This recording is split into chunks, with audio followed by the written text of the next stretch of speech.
Hey there, internet friends. Welcome to another episode of That Nerdy Site Show, a weekly podcast where the team members from That Nerdy Site get together to talk about our lives and all of the nerdy things we love about them. I'm your host, Trevor Starkey, and joining me this week we have Cameron Abbott. How you doing, Cameron?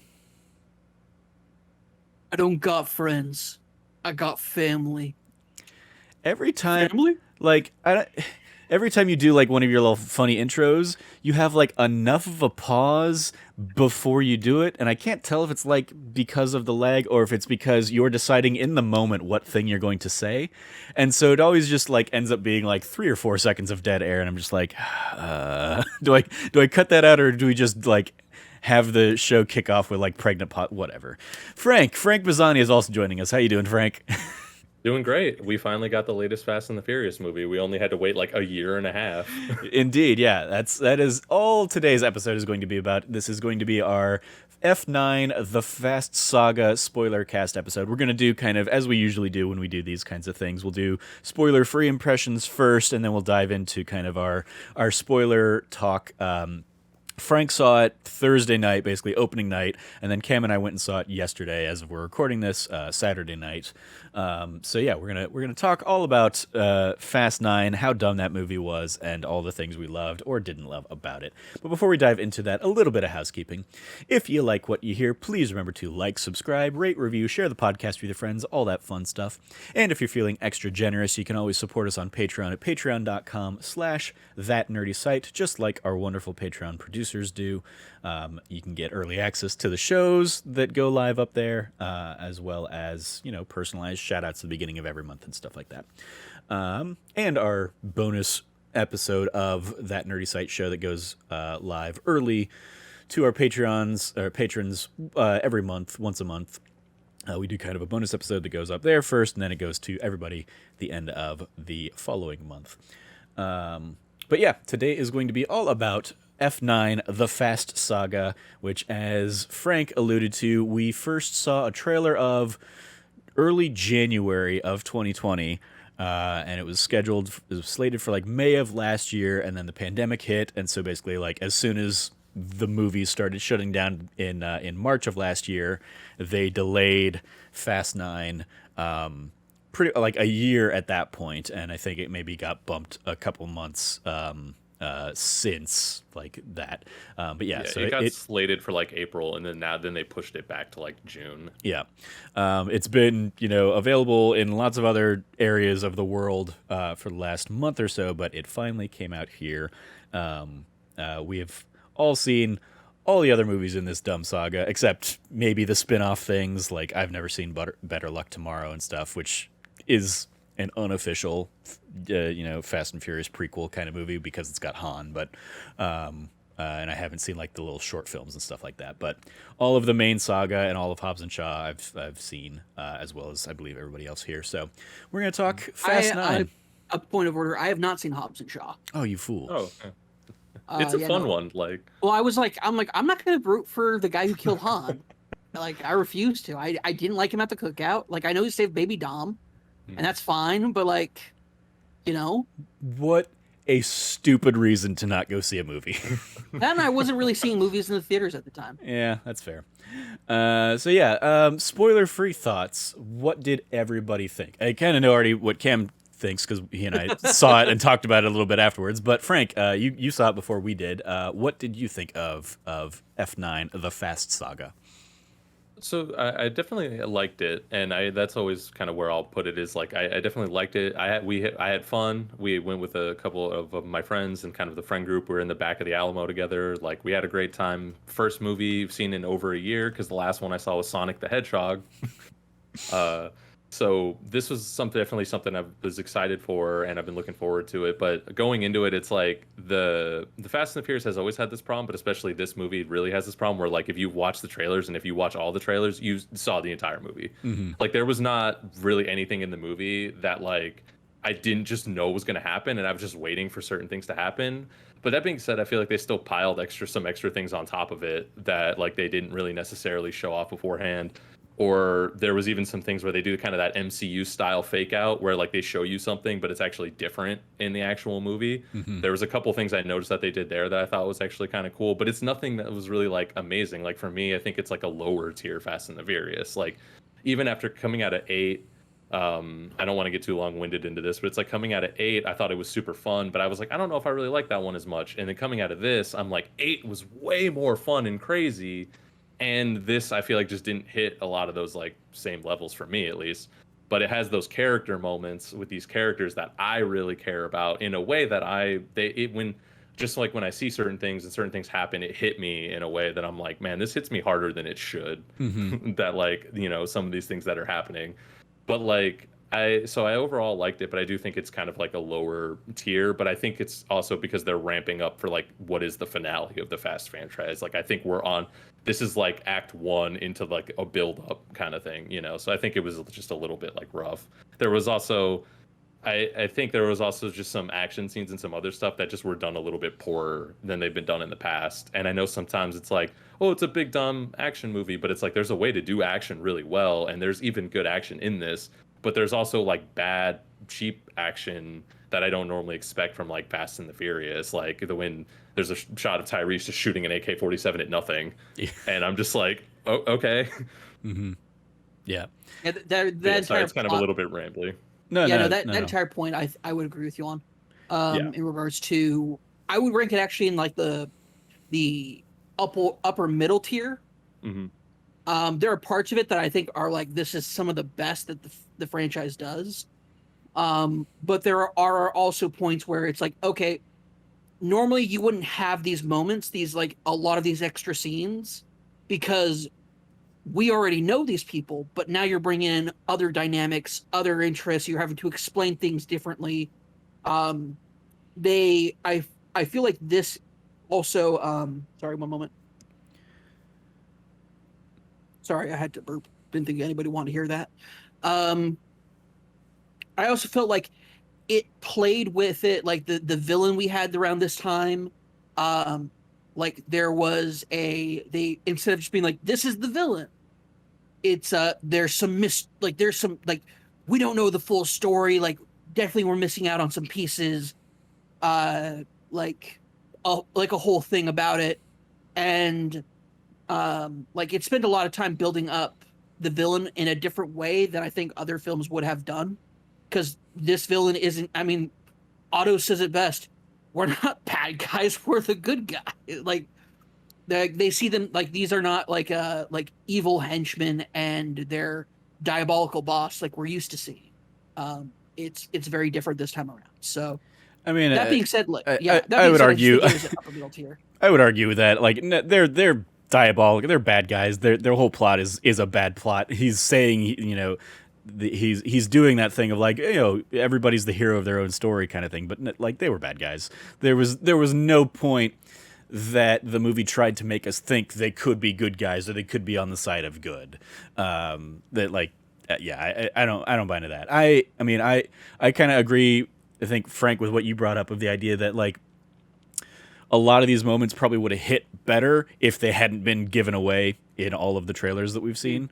100%. Obviously the big ones being, Han and stuff like that. But totally. like just, so many of those like, well, yeah, like nothing like hit for me on an emotional level, admittedly, because I don't have like an emotional deep connection to a lot of these characters and stuff. I just think it's a very dumb franchise that is, fun spectacle occasionally. But like the moments that could have had nice little like reunion moments and stuff like that, I knew were coming because I'd seen the trailers. So it was like the movie spoiled itself in a weird way that I thought was like, well, that's dumb. But at the same time, it's like, well, but then you got like cool, fun, crazy reactions to like those moments in the trailers from like, the kind of funny guys and stuff like that, obviously, that, make for like a more fun communal experience than we probably would have gotten in the theater if that had happened, especially, post-pandemic now, where it's like, yeah, we were in there with maybe 20 other people in our theater, in our screening of the movie kind of thing. And we were probably, among the topper tier of the diehard, like Fast fans that have gone through and like ranked all the things. But yeah, I ultimately thought this was a very dumb movie, and largely forgettable in the grand scheme of things, with like weirdly good bits to it, but I think like bits that aren't going to probably be followed up on too much. We'll talk about that a little bit more in the spoiler realm of things, but it's pretty much everything that like the trailers presented it was going to be. There's a whole bunch of dumb shit in there. John Cena is Vin Diesel's long lost brother from, you know, what's going on there. It's very much, you know, Sam from Uncharted kind of territory. I thought that the whole time. Yeah, it's like, hey, it's my brother I love. I've never talked about him in the 20 years you've known me. Yeah, like we'll talk this about. One makes more sense, like because Dom even at the beginning. Yeah, we'll get into it. Yeah, we'll talk about that a little bit more because I also think it does an interesting job drawing parallels that almost like not retcon completely, but like it recontextualizes like Dom's relationship with Brian from like those early movies, based on what we kind of see and experience here, because obviously we don't have Paul Walker anymore. But yeah, it's a dumb movie. I like, as somebody who notoriously hates Tokyo Drift and thinks Han was the only thing worth saving from Tokyo Drift, like, I'm glad they figured out a way to bring him back. It's a very dumb way, and they don't really do a good job of explaining anything, which we'll, you know, dive into. But like everything else that comes back from Tokyo Drift in this, I'm like, nope, didn't need any of that. That was dumb. I liked a little bit of it. Yeah, I mean, like, I liked a lot of it because I love Tokyo Drift. Of course, you guys. It got me. No spoilers, but it got me when they call him Twinkie, and he goes, I don't go by that name no more. And then Ludacris is like, you went by that name ever? And dude, that got me. I was like, that's a good one. Yeah.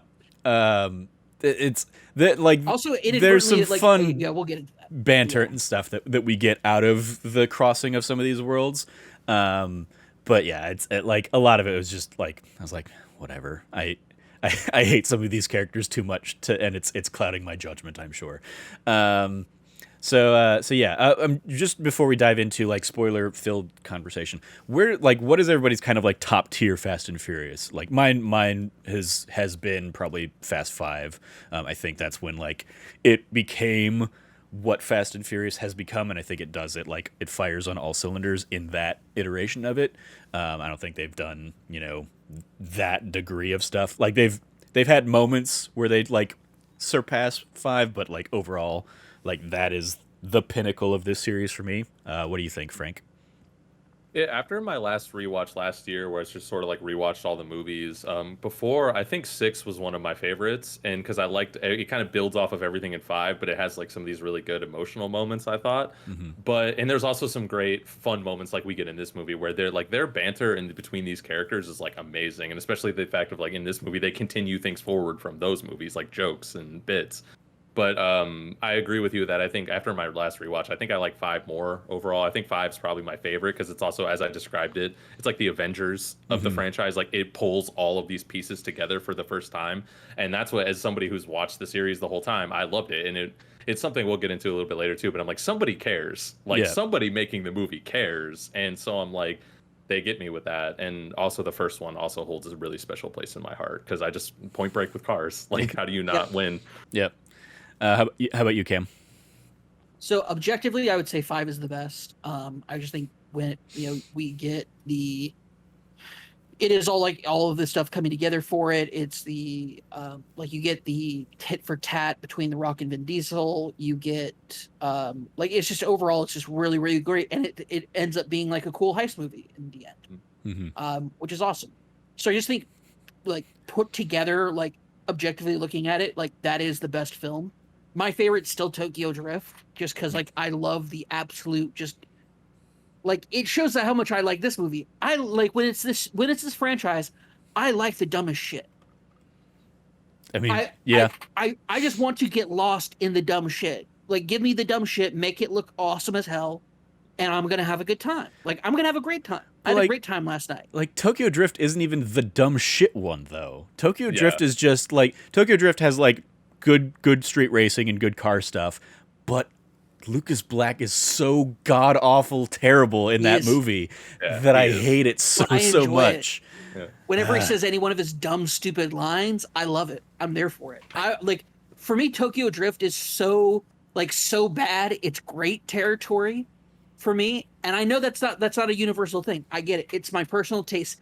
I love the schlockiness of it. But here's also another thing. I really love drifting. I think drifting's super cool. I can't drift in real life. I would never even try to attempt it. Mm-hmm.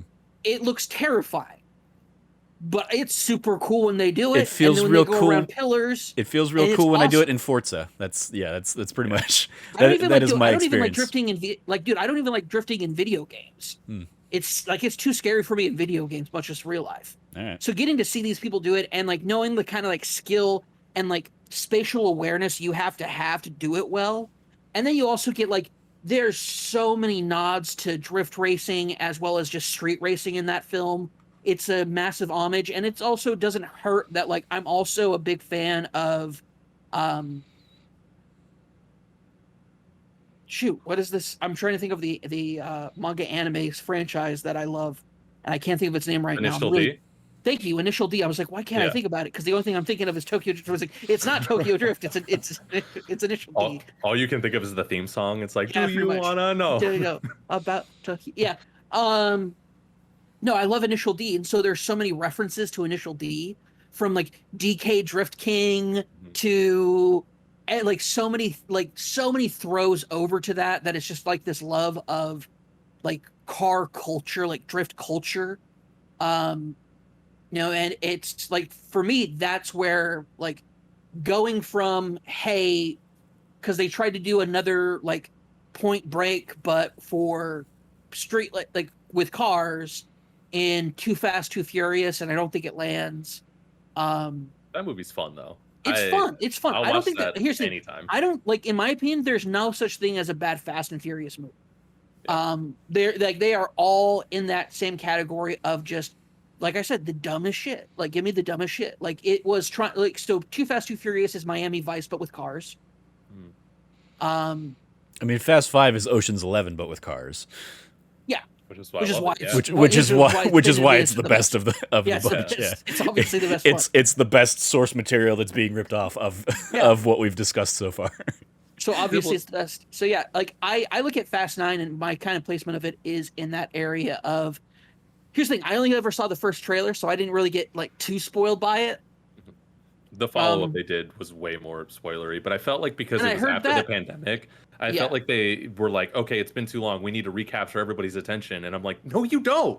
Like, this is $1 billion franchise. Like, everyone's going to show up. Don't ruin the movie. Yeah, I heard it was super spoilery, so I skipped it. Like, so I did not get super spoiled by it. I only knew the basic premise from the first trailer.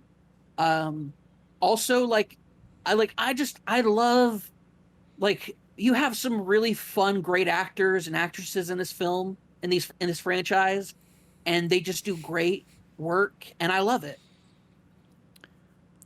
Yeah. Yes. Also, I understood what Otto meant when he said Charlize Theron's character is also kind of hot. Like 100%. I feel you, buddy. You mentioning like, oh, there's some really good actors in there, and I'm like, yes, there are. There are also some really not good ones. Oh, for sure. Yeah, it's 100% true. It's 100% true. And I think maybe we spend a little too much time with those ones in this one, but we do, because those are the actual Fast and Furious franchise characters, and the great acting is being done by the one officer, like the side character. The cameos, like Helen Mirren making her cameo. She's pop so in good. kind of stuff. It was great. Yeah. I love her. Like, you never get to hear her use that accent except in Fast and Furious. As a franchise, and it's great. So I watched last year. I watched Red for the first time, like Red, the two Red movies, and she plays a very similar type of character in those, and so now like I they're all associated to me, and I just think, yeah, good for you, Helen Mirren, playing this old lady who's also a dangerous person. Yeah, these badasses like at this stage of your career. That's just fun. She's great, man. I love Helen Mirren. Like this franchise really. I don't know. The only way it could do wrong is if it just like, I thought it did wrong when you're giving Shaw an out, but then they reintroduce Han in this film, and everything's right in the world. so everything's fine. Yeah. And we'll Lots talk of about like fun. we'll talk about like that moment that we're gonna need to talk about when we get into spoiler mode. Yeah. Let's do that now. Let's go ahead. This is your final warning. We're gonna dive into spoilers for this, but again, if you've watched the trailers, like we're not gonna spoil too much of the movie. There's like a few things here and there, but most of the movie was spoiled if you've been keeping up with the trailers on this one. And if you haven't, just go watch the movie. Like I think my recommendation is definitely watch this film. I mean, yeah, Yeah, it is a better experience if it is fresh to you. Sure, certainly, sure.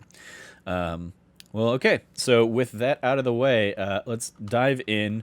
I would say the first spoilery thing would be the return of Han, which again, Yeah. given away in that very first trailer of the movie. And there was a moment when they started doing finding his hideout kind of thing in Tokyo, where I was like, is this gonna be one of those MCU fake outs where like they brought him in and had him film something just for the trailer, but really we're gonna like when we actually see that scene play out in the movie, it's gonna be this girl that they're introducing and like and how she has a tie to Han or something like that. And then no, he's That would have there. been a lot cooler. Yeah, Dude, like he shows up with a sniper rifle. It's Yeah. so badass. yeah. Yeah. Yes. Suddenly he is now a super sniper. Because Yeah. Anyway, he 'Cause- wasn't that far away with a sniper rifle. He could have hit him. I mean, sure, but he took out like 5 guys in like 3 seconds or something. But whatever. But yeah, like Secret Agent Han. then exactly like the explanation being like, oh, when Giselle died, which again maybe she's not even really dead, was like, oh well, Giselle trusted you. Giselle, it turns out, was an agent of Mr. Nobody. And because Giselle trusted Han, Mr. Nobody could trust Han, and so like Mr. Nobody finds a way to fake Han's death, and we don't really see how that happened. We just see everything we've seen before: Han in the car as it's about to explode on fire, and then he's just suddenly not there, and suddenly he's in a building with Mr. Nobody, and it's like, but what? Like, no, that is not a satisfactory answer to how you've brought this character back from the dead. I liked it though because it totally once again just like gets into that whole like Mr. Nobody is like this absolute like CIA badass character. So I loved it. When he's like, cool magic, he goes, I've done better. Yeah, which is like, It's like the I've done better is what leads me to think like Giselle's not really dead and she will come back, if Gal Gadot decides to come back and do this. The only thing I would say that would I don't think like the only thing I would say against that, and I would actually prefer it if she did come back because I think that would be like killer. Reuniting Han and Giselle would be just like, like fan fiction dreams come true. Yeah. Right before they kill Han for the last time. They're the two that need to like ride off into the sunset. I don't give a shit about Dom and Letty. Like For sure. Giselle and Han are the ones that need to have a happy ending here. 100%. I will say so when it comes to like when he says like I've lost agents to it, like it's the dumbest freaking line in the film maybe. When he says I've lost agents to knives, to guns, to bombs, to just about everything, but I've never lost an agent to love. Yeah. Giselle trusted you, Han, so I'm gonna trust you too. It's like that's so dumb. It's so unbelievably dumb. But Kurt Russell delivers it just impeccably. Yeah. He does a great job though, honestly. Like Kurt Russell is one of like the good actors. Yeah. Kurt Russell is phenomenal, and he says the dumbest shit in these movies. I mean, he knows exactly what movie he showed up to do and has been showing up to do for the last few installments.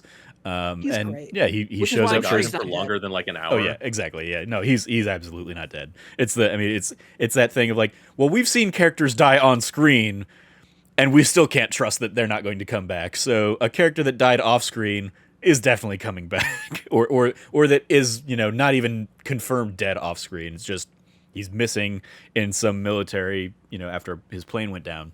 I'm sure he's out there. I was expected like Tyrese to find him in one of those temples.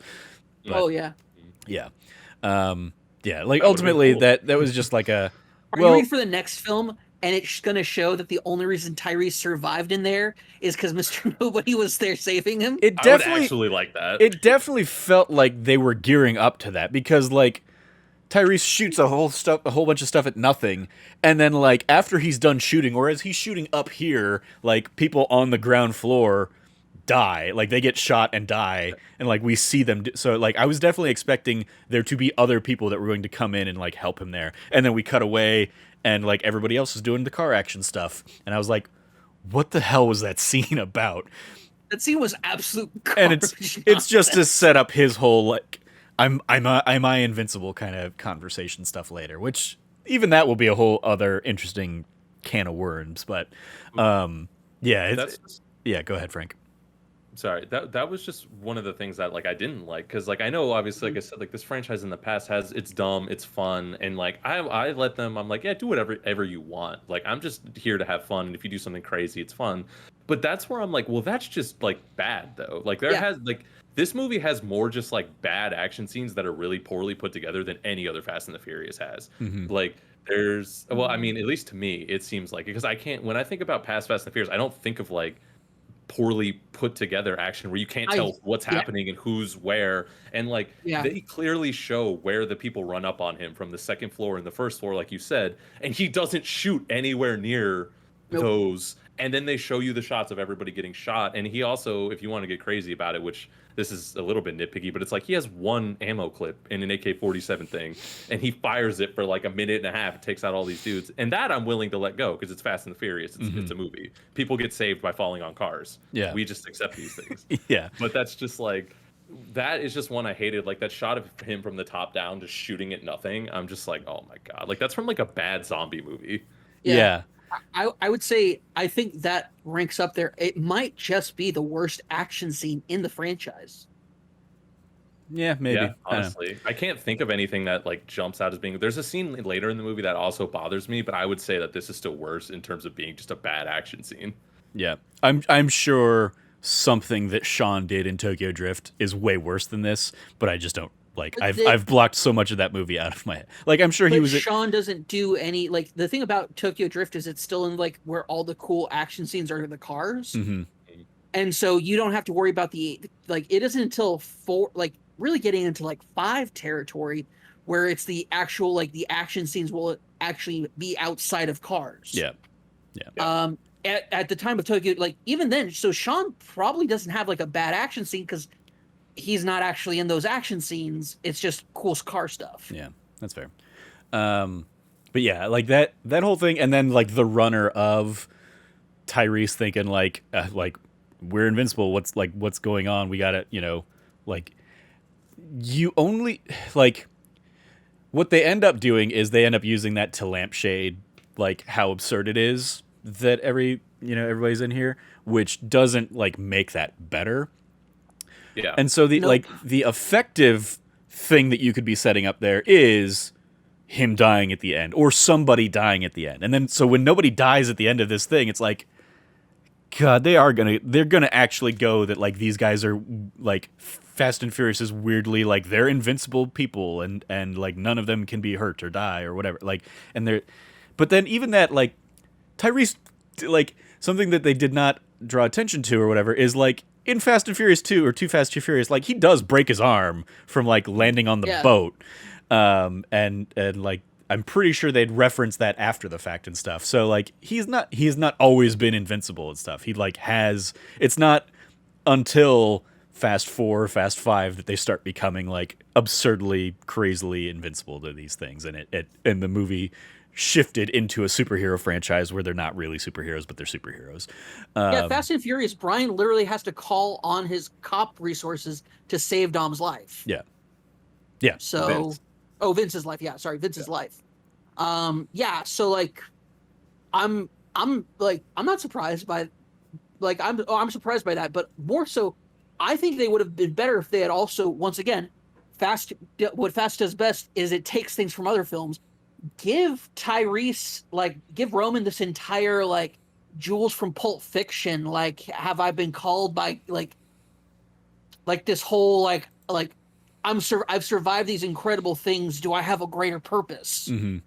Type moment. That would have been way better than him being than a 2-bit line of Ludacris being like, "I believe you, you dumbass." Da, da, da, da, da, da. Like way better than that. Yeah. But hey, we get callbacks to I'm hungry and Yep.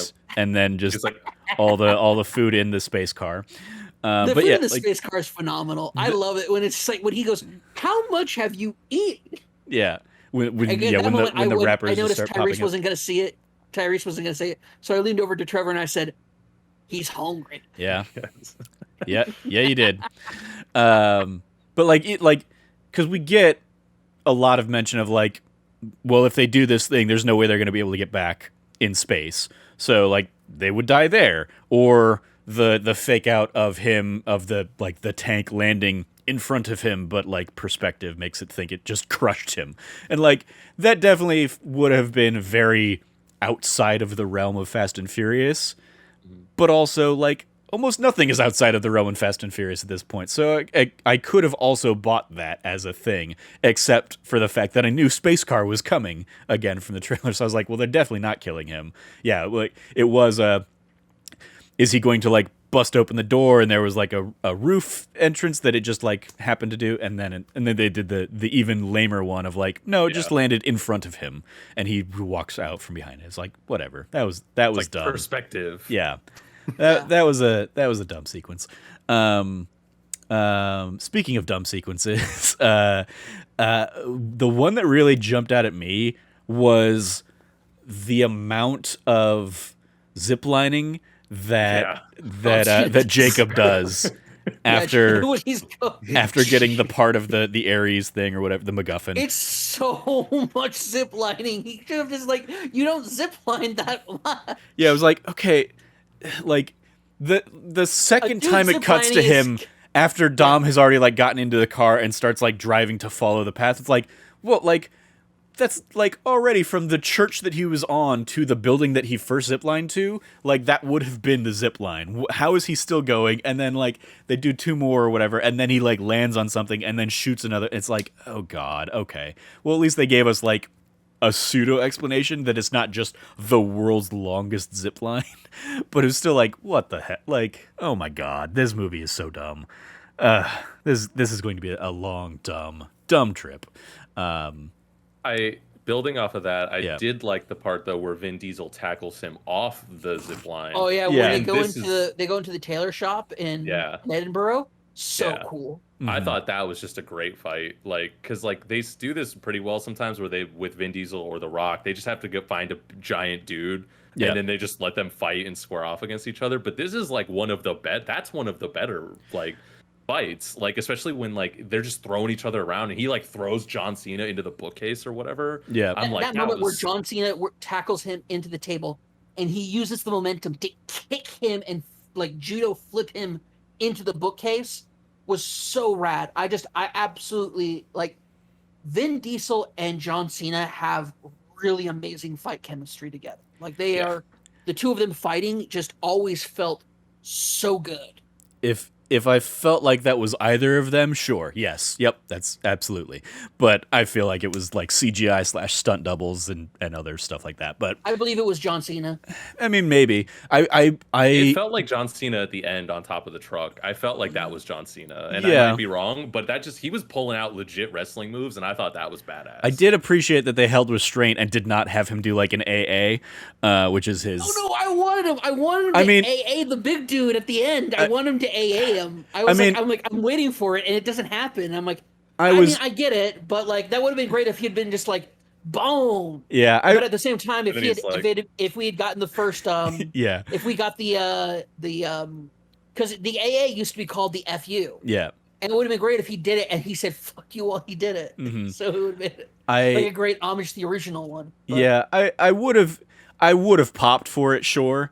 Just like, you know, I did when The Rock does the rock bottom in Fast 5 and stuff like that. Like it's when the wrestler does the thing, it's like, hey, he did the thing, yay! But at the same time, He I like said the line. I appreciate that he didn't do it in this, or that they, you know, because maybe they're holding that in the tank for a future. They're not, I'm sure. It was probably more like, oh, it just didn't really make sense to fit it in there. But yeah, I appreciate, like, I liked John Cena in this role. I think, like, he's excellent. I think my favorite John Cena is when John Cena is tapping into more of the comedic side of his stuff. So like I'm really looking forward to seeing what he does with like the Suicide Squad as Peacemaker in that. And I thought he was a little too He like looks great in that too. Oh, he looks so good in it. yeah. The trailer for it in this film was just like, I love peace. I've killed many men, women, and children Yeah. to ensure it's like to make it like to make it safe. Yeah. It's like so good. I'm trying to think what like my favorite of his roles recently is that I've seen him do, but like he was a little too buttoned up in this one for me. But that's because he was playing the bad guy for all intents and purposes. So I'm sure like when he is able to loosen up and be like, you know, more of the like part of the family or stuff in future installments, I'm sure then we'll see a little bit more of like funness from him. But yeah, I'm trying to think like, yeah, where have I seen him do so? Oh, like in something like Cock Blockers. I'm sure he was like a ton of fun in that. But yeah.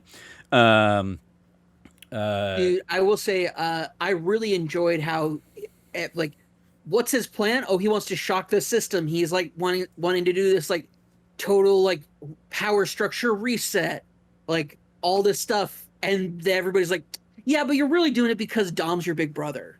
And I'm like, okay, first of all, I'm looking at Jacob's resume here, and it's far more impressive than Dom's.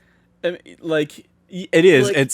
Like, There's a weird degree of like, well, if he's been doing all this stuff behind the scenes and he's been like he was one of Mr. Nobody's guys for forever kind of thing. It's like, well, what is that spin-off series going to look like, and seeing what Jacob was up to in those middle years. Watch it. But yeah, it's, I mean, like, still, no, we've seen Dom do way more crazy things than we hear that Jacob has done in this. So it's like, yeah, maybe Jacob has been part of this world, but like they don't tell us enough about like these cool things that Jacob has done. And Cypher has that line of like talking about like Genghis Khan's little brother or whatever. Nobody knew him either. That's such a good Nobody burn. knows, That's such a good burn. That was absolutely a like great line. I love Charlize Theron so much, just as like an actress. I've never met her in person, but by like what people say about her, I assume she's like super fucking cool. Mm-hmm. And she just kills it as Cypher. She kills it every time she's on screen as Cypher. And there's even that fake out moment where I'm like, did they really just kill off? Nope. Nope. She was in. I'm like, yeah. When it turns out she was actually flying a drone like that. Yeah, Yeah, like that was a great. Like I was like, oh dang, great yeah. fake I outs. was expecting her to become like the big bad, and so I was glad that she's sticking around to be the big bad. Which is great. I think she's excellent. And I love the way that she just has like one scene with Otto. She just like turn him on Jacob. Like that's all it takes. And the puppet with somebody's hand up his ass. With somebody's hand, so good. That was a good payoff to an overly like it was a long walk to get to that line, but I'm okay with how it ended at least. I think they could have like abbreviated it, but yeah, it was a fun little bit, the Yoda bit there. One thing I want to talk about that is like it was genuinely like the thing that surprised me in this was the amount of flashbacks that we got to like young Dom and Jacob and the race that, you know, changed their lives forever and stuff like that. Especially because like in that very first flashback we get with young Dom, his dad, you know, talking in the race, dad crashes into the wall and explodes, and then Dom like breaks down and loses it. Like in those 5 minutes on screen, this actor has already done more for the character of Dom than Vin Diesel has done over 7 movies at this point, because he's not in Fast 2 and he's barely in Tokyo Drift. So it's like it's like that guy is already a better actor than Vin Diesel. I told Trevor this. I would kill for like a prequel film or like anything with this. This kid is great. I love this Dom. I with everything they did with this, I wondered if that's like an idea they have or if they're testing the waters, because it's not just him. It's like when he shows up in the later flashback to the car meet, Hector's there, who's the guy who does the money and leads the races. Jesse's there, Vince is there. Mia and Letty are there, and I'm like the whole crew from Fast 1 is there except for Brian, because Brian wouldn't be there yet. Yeah. And also Leon from Fast 1 is still gone. He has not been ever referenced since Fast 1. He's the dude with the yellow car. Yeah, and he's just never there anymore. Like he's just gone. and he's not in the flashbacks. They got He's not in the everyone, flashbacks. including Jesse, except for him. Yeah, I didn't see Jesse, and like I didn't catch Jesse was in there no. until I was looking through the cast list, and I was like, oh, they're like they do have somebody cast as young Jesse, so I was like, I must have just missed him. But yeah, So like he wasn't in the shot that where Dom rolls up and it clearly shows Vince, Mia, and Letty. Yeah. He's in the later shot when it's like a big group shot. There's just a kid with a beanie and like a blue overshirt. But me, the terrible person I am, I was like, it's Jesse! Oh my god, he's alive! I always joke that like, no, the family's not back together until they somehow bring Jesse back from the dead. Like the OG family. But yeah, whatever, Leon. But yeah, like R.I.P. Leon. I mean, like I especially with the amount of times we went back to that was really when I started thinking of like Uncharted 3 flashbacks to young Nathan, or again in Uncharted 4, like like because obviously we knew Sam was coming in Uncharted 4, but like the amount of flashbacks we went to like to see Sam and young Nate, that like I was thinking about those every time we went back and revisited young Dom and young Jacob. And I was like, wow, they really are just doing Uncharted 4. Okay, yep, sure, cool. Trevor showed me his tweet after he goes, looks like I was right, and he showed me. It's like, yep, checklist, write down it. It's great. Yeah, I will say I loved when like Jacob is just keeping everything close to his chest, and then Dom finally says, I'm glad Dad died before he had to see the person that you became. And that's what like that's just he's like, I'm done keeping this secret. Mm-hmm. I'm done. Like I've kept this secret for years. Now you're gonna know the truth. Dad sucked. We were in debt. He was losing on purpose. And like I was in charge of making sure the car had a malfunction on it. Like you don't know, like you thought you knew Dad, you didn't know. And then there's a great flashback when Dom thinks that he's dying, and he realizes that deep down he knew that things weren't okay. And I hated that flashback the most of all. I love that flashback. It was great. Really? It's like Dom always knew. Because now he is seeing things from other people's perspectives. He is now seeing something from Michael Rooker's perspective, where he can see under the hood, even though that's not where he was positioned. And it's just like, what the hell? Like, that is, for me, that is the weakest part of this movie, is For sure. Vin Diesel trying to make Vin Diesel be like an Oscar-worthy actor or something like that. And he is not. He can't pull any of this shit off. And so we get a lot of those kinds of moments where it's just like, oh my God, stop this. You think this movie series is way too important. Way more important. Like you are not in on the joke. You are clearly not in on like what everybody else is in on about liking Fast and Furious. And it's like, and because he thinks it's so serious, he's playing like everything super serious, and it just makes everything one note, and he is just so boring to watch. This like his performance in this is worse than Lucas Black in Tokyo Drift for me. And I was like, oh my God, I just like all of this shit that's going on around him in the world, like him jumping off, miraculously hooking to a thing, and then like swinging around, whatever, surviving. Again, the things we've seen from the trailers, like no reaction to his face, nothing. He gives nothing in there. Like there's never any sense of like fear or excitement or joy when they survive and they pull something off. He is just stoic the entire time. And like, I mean, I've got for the video version of this, I've got like the poster art pulled up, and it's just him grimacing kind of, and like that is all he does in this movie. And he is making this franchise worse because of that, instead of just letting this be nonsensical absurdity. Cam, you clearly disagree with me on this. So I just disagree with ahead, that. I just disagree. Like honestly, I think you're being. I think that you're like, first off, I think it's been a while since you watched Tokyo Drift, and maybe you should watch it again. No, fuck no. I will never do that again. Like that is, I know how bad of a movie that is. You cannot say Vin Diesel was worse acting in this film than Lucas Black in Tokyo Drift, if you are unwilling to rewatch Tokyo No. Drift because you hate him that much. No, like you rewatch it and then tell me I'm wrong. Like Vin Diesel is boring as all fuck in this movie. Like even his reunion with Han has like nothing behind it.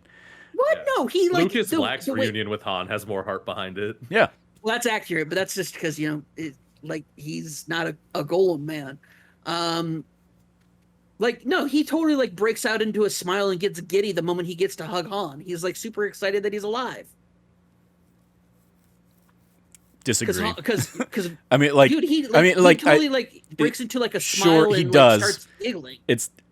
He does not start giggling. Vin Diesel He giggles in the way that Vin Diesel has never giggled in this series. Probably in his life. No, I don't consider. I've seen him giggle in the Sand Sharks thing or whatever, that old commercial that he did. But no, I've never considered what Vin Diesel does laughing to ever be a laugh. It's a giggle. It is the most gravelly giggle that's ever been giggled, but it's a giggle. I refuse to call that a laugh. You're an idiot. For sure. But you knew this already, walking into this podcast with me, Trevor. Yeah, I regret this. I regret so many things. Frank, what did you think of the flashbacks and the history behind Dom and Jacob? I really liked all that, honestly. I didn't think we were I knew there was going to be a flashback because they showed that old race scene in the trailer, and we kind of knew what that moment was. But I actually really liked those parts in kind of a surprising way, especially because like it was really weird for me watching it because I was enjoying it, but I was like, this is so weird because I'm enjoying this because it's like these characters I know, but these are not anyone who we have like seen before. Like these are all completely young kid random actors, but I still care in a weird way. Like when I see Jesse, that's not Jesse and it's not Vince. The kid that got to play Vince looked so much like Vince. I was like so much like him. Like that, I stared at him for like the whole time he was on screen. But like that was really cool just to see everybody and all these throwbacks to things that like I obviously love because I really love the first one, and also like it's again whereas like somebody cares because not only does the flashback literally follow the exact story that Vin Diesel tells Brian in the first Fast and the Furious, it also like when they get to the later scene where it's the racing, it's like it has all the people who would have been there at that time, except for like Johnny Tran, who like the bad guy. And you can argue, we don't know, he just wasn't there. Yeah. But it's like, that's where I'm like, man, somebody clearly cares, and it hits home for at least like people like me. And it's seeing the things we had heard about before, but then kind of taking a different spin on it. And it's like it's cool. Like he tells that story of like, yeah, I heard him go into the wall and I heard him screaming, but then they just said it was me screaming and they were like holding me back from going up there. And then you just watch that entire thing. Mm-hmm. And like you like you said though, like I don't think Vin Diesel could have probably pulled that off as well. But like, so that's why shout out to that kid at least, and all of the young actors, because even young Jacob I thought did pretty well. Like the scene I liked a lot between the two of them. I liked the street race because I like that we got a street race because we never get street races anymore. That was just an old style street race. And then I like that at the end though when it does the flashback where after Vin Diesel beats the guy with like the wrench, which is also the story he tells Brian. Like I like that it was like kind of the moment like as the cops are coming, like as you hear them coming, it's just him kind of like hugging him and he's like, it's gonna be all right. Like, like, I don't know. I just like there's some good moments there. Yeah, no, it's like again, I think the parallels that the street race we see there obviously makes with the first movie of Brian / Jacob hitting the nos too soon, and Dom calling him on it kind of thing. Like, and I love that clearly. Like it clearly now builds this new reality kind of thing where when Dom is seeing Brian in these moments, he's effectively seeing his younger brother that we just never know about. So like that's an interesting level of retconning that again, like realistically we would have heard a line or something about like, you remind me so much of my brother, or Mia would have said something like to that degree, even if Dom isn't going to, especially because we find out that Mia had been, trying to keep in touch and all that stuff. Like like clearly there is love behind the series and behind the franchise because they're trying to effectively create a new Brian, since obviously we can't have Paul Walker anymore. And so I thought that was interesting. I enjoyed Trevor and I were both really worried when Jacob was the one that had the wrench. Mm-hmm. Yeah, I thought Dom And was we're- going to take the fall for him. Like, Yeah, I thought Right, that's yeah. where they were going. which would have just been like, oh, like really? Yeah. Like but then it turns out like the flip of that being, no, he takes it from Jacob to keep Jacob from doing something stupid, and the guy just keeps running his mouth, and at that point, Dom just snaps. Yeah. And it's like it's just great to see, like Dom being a big brother in that moment, but then also still being very human, which the young Dom actor just absolutely impeccable. I can't stress enough how much I loved young Dom, young Michael, or young Jacob, like these two young guys. Like I would like, especially young Dom. I would when he's in the prison, in the car, like in the auto shop. And then you get young Leo and Santos. That's young also Leo and good. Santos. This movie has like good retconning though, where and they like Fast and Furious has like usually good retcons where they go back and make things better, and that's where I was like, I like that. Like they're like, this is how he met them. Is this weird time he was in jail? Yeah. Yeah, I was very confused when Santos was it that doesn't show up at the end at the barbecue at the end. I was like, wonder why that was weird. Wonder why they couldn't get that guy back. Like, yeah, because like, what is that guy doing? Yeah, I looked into it. I was like, apparently he's running a restaurant in Brooklyn where he makes really bad food. But hipsters love it. Just continuing the joke of him always burning the food. Like they were always arguing about the cooking, like at the barbecues. Yeah. So like, someone cares, guys. Yeah. Someone cares. Oh yeah, like that's. I mean, they definitely have a lot of those little moments and stuff. I mean, even the when obviously, and again, it's something we saw in the trailers. But Han walking in, eating food and stuff like that is a that's Han. That is an immediate introduction to the Han we know. Not the Han that we saw, behind a sniper rifle for a couple seconds there. Like the actual real introduction we get of Han expected him when he had the sniper rifle to pop him back up and pop something in his mouth. Exactly. Like, that would be awesome. I mean, I was expecting that to happen, but he didn't do it. I was like, oh, okay. Yeah. And then he does when he walks in, and it's like, all right. And instead of having bullets like on the gun, he just has like snacks. So I think the other big like spoilery thing that I would want to dive into, unless somebody else has something they want to throw out there, but would be the whole bit going into space. Obviously, we get it set up like early on, and like we knew again from the trailers, and this might have been the second trailer, so you didn't know Space Car was coming. Okay, I didn't know we were going to space. I was like, man, I can't wait. I guess they're not going to space in this one. Yeah, I can't wait for them to go to space in the next one. Yeah, no, they totally gave that away in the second trailer.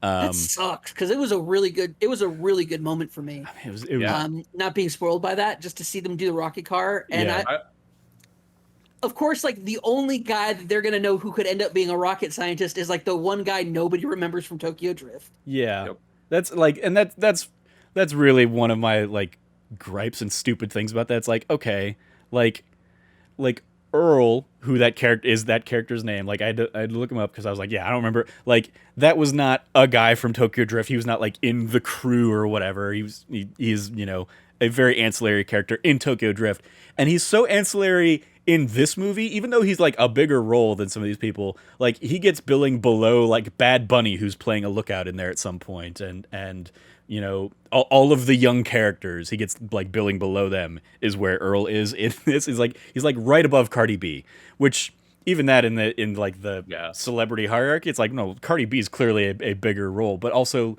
like fucking Cardi B was in this movie. That's weird. That was so stupid, and that was totally like one of those things they clearly filmed after the fact, like with just a day where they're like, okay, Vin, get in this square room with Cardi B. Okay, we're done. We had an hour. We're good. Like that. I feel like that was totally one of those just like dumb. There's a lot of random shoehorn stuff, but that was just a weird moment for me where I was like, why is this happening? But yes, Earl is the reason that they're able to be rocket scientists or whatever, and he has apparently hired Sean and Twinkie to work with him on these rocket cars that they haven't gotten right and just continue to blow up as they test them out. And it's like, okay, yeah, sure, and like as soon as you get that, it's like, even if you hadn't seen the trailer, it's like, okay, well, they wouldn't have introduced this for no reason. Like that clearly had to have ended with them going to space, because especially going to space. I thought they were going to have to we have to get to it, but it's all the way over there. Nothing can get to it, but a rocket car can. I was expecting that. I wasn't expecting it to go put it on a plane then launch it into space. Trevor, I wasn't expecting that. Well, I mean, like, because Go ahead, Frank. Yeah. Sorry, and when this, I guess this doesn't help for Cam, but like because he didn't watch the trailer, but like they put in shots of Tyrese driving the rocket car like on the ground, or like they use the shot of it when it's like on the ground. But there's a shot of him just like driving the car, and then they put the VO where he's flying into space, and he says, "My ass is in fuego." Like it's the thing they did in the editing. Like they made it seem like they were just going to be driving this rocket car, and then in the second trailer, it's like, all right, and we're blasting off into space. Yeah. Like they just show you they ruined the whole thing. Yeah. I just thought it was going to be like a really fast car, like it had to beat a plane or something, and that's why they were introducing it, trying to beat a plane. That was the thing. Like they introduce it like, okay, we gotta split up the team. You guys go to Tokyo. You guys go to Germany. I'm gonna go blah blah blah. I'm gonna go see that guy from Fast 4 who's still got a very broken nose. That totally got me too, because when that guy popped up, I was like, holy shit. Like I never thought they would bring that guy back. But I love that every time they need a nonsensical FBI agent to do something, they go get the guy who Brian smashed into a pillar. Yeah. Which also, that was one of my favorite moments in Fast 4. So the fact that just keeps coming up constantly, I love every time that guy shows up. He has that weird cocktail of the like weird off-brand energy drink and like a seltzer tablet. Yeah. Yeah. So weird. I've seen that guy in so many other things outside of this series. So like when he pops up, I'm like, okay, he's clearly been in this series before, and like in the back of my mind I'm like, I mean, given the clearly broken nose that he has, I'm guessing he like one of the characters, in a past movie broke his nose, and eventually like the memories catch up. I'm like, oh, that's right, yeah, no, it was Brian broke his nose in 4 or whatever. But it's just one of those like that's a deep enough cut that it's like it's fun, but it's also like what? Okay, sure, yep. All right, whatever. Let's like bring him in for an hour of shooting or whatever. He does his scene and then he's off. Cool. Good for that guy. They've built up such a weird mythos around this world that like I also sit there. I'm like, where the hell has Ava Longoria been? Like, why has she not been back since the end credits scene of 4 that sets up I guess the end credit scene of 5 that sets up Letty is alive. Like she's just still out there doing her thing. Maybe she'll come back by the end.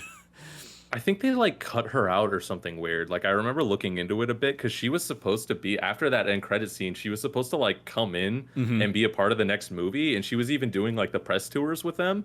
And then all of a sudden she just like disappears, and I guess they just wrote her out of the movie. Like I have no idea. Yeah. But I'm with you. That's another super weird thing to me, which I wouldn't care about if they didn't do that weird end credit scene. Yeah. There are just people I'm like, why don't you bring these guys back for all this fan servicey stuff that you're trying to do? Like, why haven't we seen Brian's lieutenant from the first couple movies back? Why haven't we seen the guy from he was Buffalo Bill, and then he went on to be in was he in Psych or was he in one of the other ones? Monk. I think he was in Monk. That guy. Like, we haven't seen him come back since like early days or whatever. It's like you could make everything full circle. And then also, like, at some point, we're going to have a reckoning of why we don't see Brian anymore. And they clearly, like, leave a pseudo cameo of him kind of showing up for the barbecue at the end here. And it was a nice little thing of, like, we're leaving this empty chair at the table. And, like, they could have ended the movie there, but then they have the car drive up. And it's like, okay, but, like, anybody that knows like the reality of the situation knows that we're not going to suddenly see Paul Walker back from the dead walking out of that car. So like, how much longer are they going to keep him on the table, so to speak? Like I almost wish, I was thinking about this, like I almost wish that like one of these movies ends up being like a weird side thing of like, they get word that Brian dies in a car accident or something, and they think it's something more malicious, and they start like going down these rabbit holes to like try and like pin it on Cypher, and it ends up just really being like, no, it was just a random car accident. Like, shit happens, and like, I don't they won't do that like, because that's not what Fast and Furious is going to do. But like, that would be an interesting way to come to terms with why we never will see that character again. For me, I think, from my perspective of it and the way I feel about it, I just don't know. The question is, how often are you going to bring back Mia? like Mia had to come back because you're dealing with Dom and their brother, right? Like it would have kind of felt wrong that like nobody told Mia that her other brother is like up to this shit and Dom's after him or whatever. Like it would have felt wrong. I like that they bring her back for this one, but I don't see like why would Mia come back again for another one? Like I don't understand why. I mean, it admittedly, yeah, she doesn't have like a particular set of skills that she's bringing to the table, so they can do these jobs without her. But at the same time, like it's she manages a restaurant, man. That's what she does. As the and like, well, she can drive and stuff, as was established early on in the series and all that.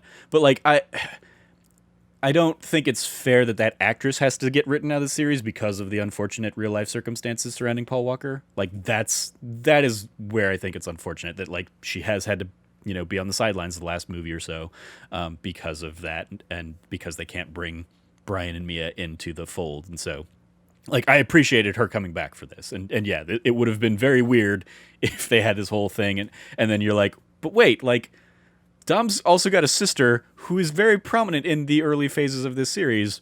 Where would she be? So I appreciate that she came back and has, you know, that relationship. And like ultimately I think she'll stay because, you know, family business needs to be wrapped up or something. But yeah, like that's just where I sit with it, is like it's not fair that she doesn't participate in all the bonkers nonsense that everybody else gets to participate without having a particular set of skills, just because Paul Walker passed away and her character was tied to his. Frank, anything to add on that? Yeah, it's always like a really complicated thing, especially for these last couple movies, because like especially like that scene they did, like I'm so conflicted. I honestly really don't know like how to feel about it, because it's like I don't love the scene that they did, but it's not because it's bad. It's just because I'd rather just them not have him in the movie. You know, like the thing I liked about 8, so I guess let me back up a bit. I thought they were going to kill him in 7, or I thought there was a chance. And after he lived in 7, I think he's just going to live for the rest of the series. And I think it's more disrespectful to like go back and then take him out after they've like gave him his sunset. But I thought in 7, the setup of 7 is that Deckard Shaw is hunting members of the family. And I didn't originally, before his death, I don't think they would have killed him. But I thought, like, I mean, they kind of have the out, like, there. And you don't even have to, like you said, you don't even have to see it. They, like, that could have been the catalyst to, like, the start of the movie is, like, Dom gets that phone call, right? Or even if they use what they have and then halfway through the movie, there's just like, okay, that happens. And they didn't go that way. And I felt like they actually gave him a really good send-off in this really impactful moment that is actually, like, one of the most emotional moments of, like, the franchise.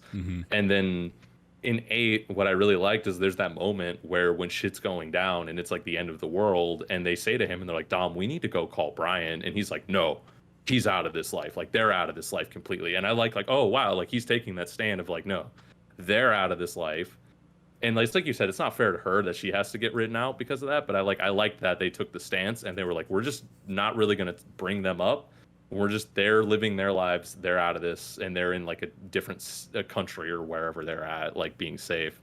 But then in this, like the flip side is like I agree with what you're saying, where it's like she doesn't have to be written out, and then also this is like a family matter, and that's kind of why they bring it up. Is it's like, yeah, this is a family thing, but knowing like the characters and just knowing what they've done before, I'm like, it's so insane to me that Brian and like Paul Walker would just let her go by herself on this insane mission, even though he'd be like, all right, well, Vin Diesel's there, like Dom and everyone's there. But I'm like, there's a whole plot point in the earlier movie about how like she's going to stay behind to take care of the kids, but she's okay with him going because of like, oh, Dom's there and whoever. So I get it's kind of the same thing, but that just seems wild to me based on like their relationship. But I also understand they can't do anything with him, and I don't want them to do anything with him, because like if he had gotten out of the car and they do the thing again where like they have his brother act and they like CGI the face, it's like I don't want them to do that to him, man, you know? Yeah. Like, and I don't want them to like, that's why I want them to just let it lie. Yeah, exactly. We only needed that moment once, and it was to say goodbye. We don't need that again. I agree with you, Frank. I just accept like that. Like, here's the thing: if it's just like, oh, where's Brian? Well, we need somebody to protect the kids. Yeah. Like Mia's out here with us. Brian's holding down the fort with all the kids, because eventually all these people are going to have kids. And if they just make Brian the off-screen eternal babysitter because he's that one guy you can trust to make sure the kids are safe, I'm down with that, man. Why not? Yeah. Like, you don't have to write him out. You don't have to kill him. Just, have him, like, even if it's like Mia's on the phone with Dom and she's like, 1 second, Brian, honey, can you like get that out of the oven? And like back that, like, whatever you do, like, quote unquote, keep the character alive, but honor that, like, Paul Walker's past, whatever they want to do with that, I'm cool with. Just no more on screen. I don't think he has to die. I think he can just be this off-screen character from now on. I don't think we need any more of those moments of we left an empty seat at the table, car pulling up. I don't think we need any more of that.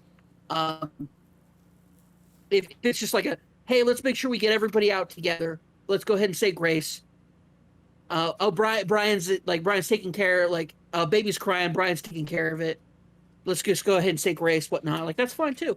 I mean, that's what it is for me. Is like they're just having to continually come up with like new excuses for why he's not around, and I just don't.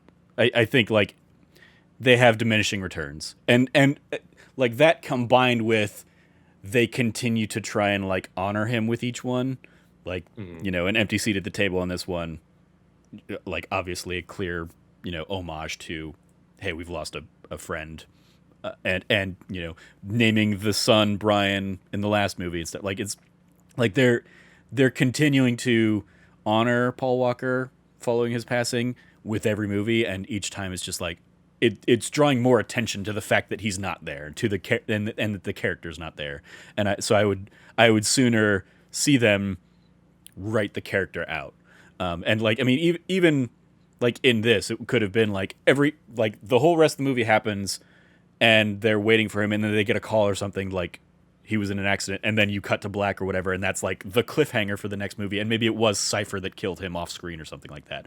Like, whatever that is sets up, then it is a tale of revenge or something for the closing acts of this series, but whatever. Agree to disagree on that front. So we did a side tangent, because originally we were talking about the space-ness of everything. Yes. So Cameron, this was a surprise to you. You didn't know that we were going to space. So like, yeah, like I will say I enjoyed the banter that of course we get there, as the banter with Ludacris and Tyrese is always fun, more or less. And then throw in the Sean and Earl talking on the headset and like just talking about how, hey, everything might still blow up for them, and then being like, we can still hear you guys. Like, I was like, it was very apparent that we were going to get that moment, and I just was at that point waiting for it to come, and so I appreciated that, it was Ludacris just being like, hey, like, what the hell, guys? Are you still running launch simulations? Yeah, we have to make sure that we get it right, because otherwise they're gonna, like, it's not gonna work. Yeah. And they're just gonna shoot off and die. Yeah. It's like, oh yeah, there you go. Yeah. I will say I really enjoyed the spaciness of it. I enjoyed the fact that like Ludacris is being like way over protective. Like, is that a tear? Can't afford a leak. Mm-hmm. Like rough, like ugly duct taping of that. Like, great. Tyrese is like the moment they're in space and the gravity's gone, candy wrappers all float up and it's great. I love the whole like, we're about to go into space and in scuba gear, like old-fashioned scuba gear. Love it. Love that. With the bottle of Nos. Like, I love that they have the moment of uncorking it and like, all right, let's go. And when they're there, like they're like, the magnets aren't working, and he's like, oh, I should have thought about this, and he goes off about like why he should have thought about it, and then he like Tyrese is like we gotta ram it, like we got like what do we always do, and it's like you can't, like, it's what they told us at the beginning, Trevor. You can solve any problem you can think of with a car. Mm-hmm. But I love it because they're like, realistically, like, sure, even if like we might be invincible, we might survive, but we're going to use the propulsion that we were going to use to get back to Earth. And I was also like, how heavily reinforced is a Pontiac Fiero or whatever? That car would have burned up on impact. I don't think they would have survived that either. Not even the on impact, like colliding with the satellite. I feel like would have destroyed both things. Probably, yeah. But that was the whole thing, right? Like, and so I liked it. I liked that they did it. They're like, Oh, I love it. Two, like when they're like two guys from the ghetto, Hmm. Yeah. just like Nobody's lost gonna themselves believe in this. Yeah. Nobody's gonna believe us. Like what? Like here's the thing: if you wanted to kill off those two characters, this would have been like the most baller way to kill off those two characters. Yeah, but it's also Um, like that would have been the least Fast and Furious thing to do. And for like, sure. just really quick More Fast tying and it. Furious, International Space Station showing up, and then Yep. they even made a call out to another Universal property. Yep. Is it Minions, just yep. me, or do they look like minions? Yeah.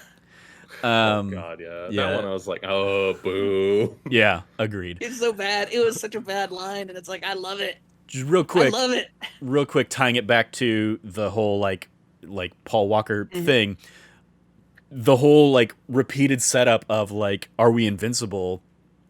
Getting a call at the end and being like Brian died or Brian is dead would have been like a significant like undercutting of that. Again, I don't know if that is something Fast and Furious would do, but like that's something I think like that could have in an alternate universe, alternate timeline, that could have been a setup for something like that. But anyway, yeah, the space stuff just fucking ludicrous. At this point now they have to go back in time. That's like and like Go. they're gonna pull Let's back. go. They're gonna pull the actors playing young Dom and young Jacob Dom meeting. and pit them Yes. together and then have them be like, so why is young Jacob like a half a foot shorter than young Dom and current Jacob is a couple inches taller than Dom? Like It's called puberty, Trevor.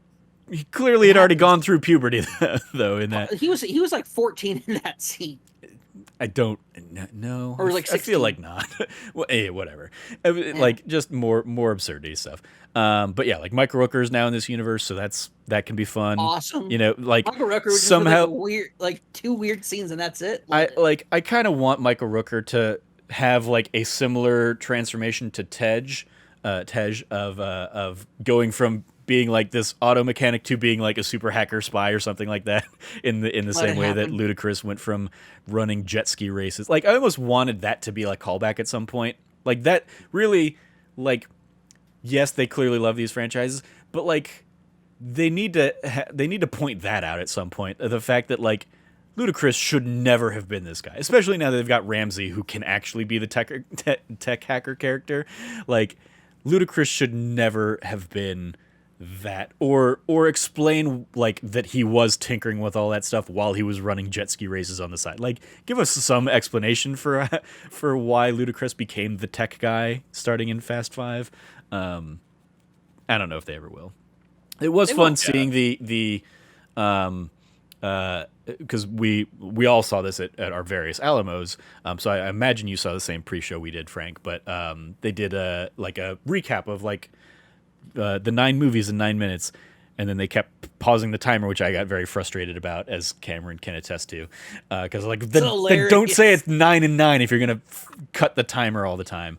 But they did like it reminded me like Tej doing the scramble move in Fast 2 was like a very fun sequence, and that's like one that I think like as people often kind of like throw that at the bottom of the stack. Like that was a really cool fun thing that Fast 2 did that like I think has been lost in the more like outrageous like series events. Now it is just like big crazy spectacle things, whereas like that was a fun practical spectacle thing of like let's get all these like all these streetcars out there to like, you know, mask our characters getting away and stuff like that. But like he was running that kind of stuff, not becoming like hacker extraordinaire.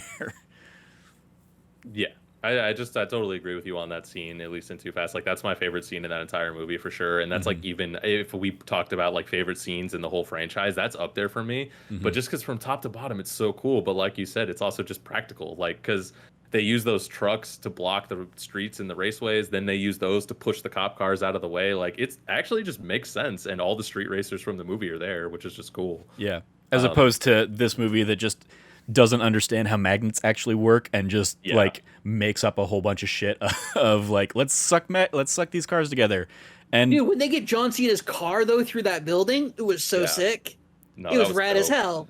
That's how they captured him. It was so good. Yeah. That was in the trailer, but I just didn't realize it was John Cena's car. I just thought it was like for lack of a better term, it was like an NPC car that got pulled through a building. Oh, by the way, but when it's like it's John Cena and that's how they capture him, I was like, that's actually awesome. Yeah. By the way, I thought those cars that they were pulling were like empty parked cars, and then they show the inside and there's a person inside one of them, and I'm like, Oh man, they killed people, man. Oh yeah. Oh yeah, I told it's Trevor, I just was like, it looks like Dom and crew are now domestic or are international terrorists Oh now yeah. because I they mean, literally just like ran ruckshod through I mean, two major cities. are you forgetting when they when they drug a 10-ton safe through the streets of Brazil and killed people left and right? Yeah, they've been international terrorists for a while now. there- No, Cam.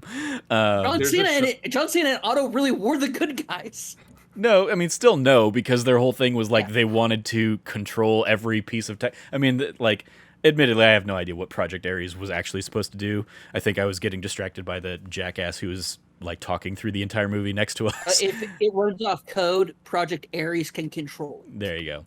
And they were going to do this, and they're like the whole thing. Charlize Theron even says like, "Yeah, you're like save me the spiel about how you're going to shock the system." Yeah. Like so, it really like dismantles whatever like quote unquote plan It was- the film should have been focusing on, but instead just is like it's actually about family this time, guys. We're not gonna spend time on a nonsense plot, and then for it just to end up being really just about family. We're up front just saying it's about family this time. Yeah, that almost felt like a dig at specifically at Hobbs and Shaw, because like the Idris Elba's character in that was like very much a shock the system kind of like like character. So it was like Rogue agent, very similar to Jacob in a lot of ways, but like yeah. Anyway, any go ahead, Frank. Yeah, sorry, I just wanted to throw in there. Well, I did kind of like the magnet set piece. Like, I know it's dumb, and you're totally right. Like that doesn't actually work that way. I also think they overuse it a bit because they play with the magnets a lot, like before the actual like cool set piece, which I know is just dumb fun moments, like when they're messing with Tyrese and they like, and even it's cool when they take all the bad guys like guns by like turning on the magnets. Like it's just, but it's one thing where I'm like, man, you really got a lot of mileage out of these magnets. Yeah, like I love the introduction to it of like the necklace going. He's like, silver's not magnetic. How much did you pay for that? Like that was a great dig that was again, so good. fitting in with the characters of there. But yeah, then and that was again like part of like one of my original tweet things was like like in addition to like the Sam stuff from Uncharted 4, it was the magnets bitch from Breaking Bad.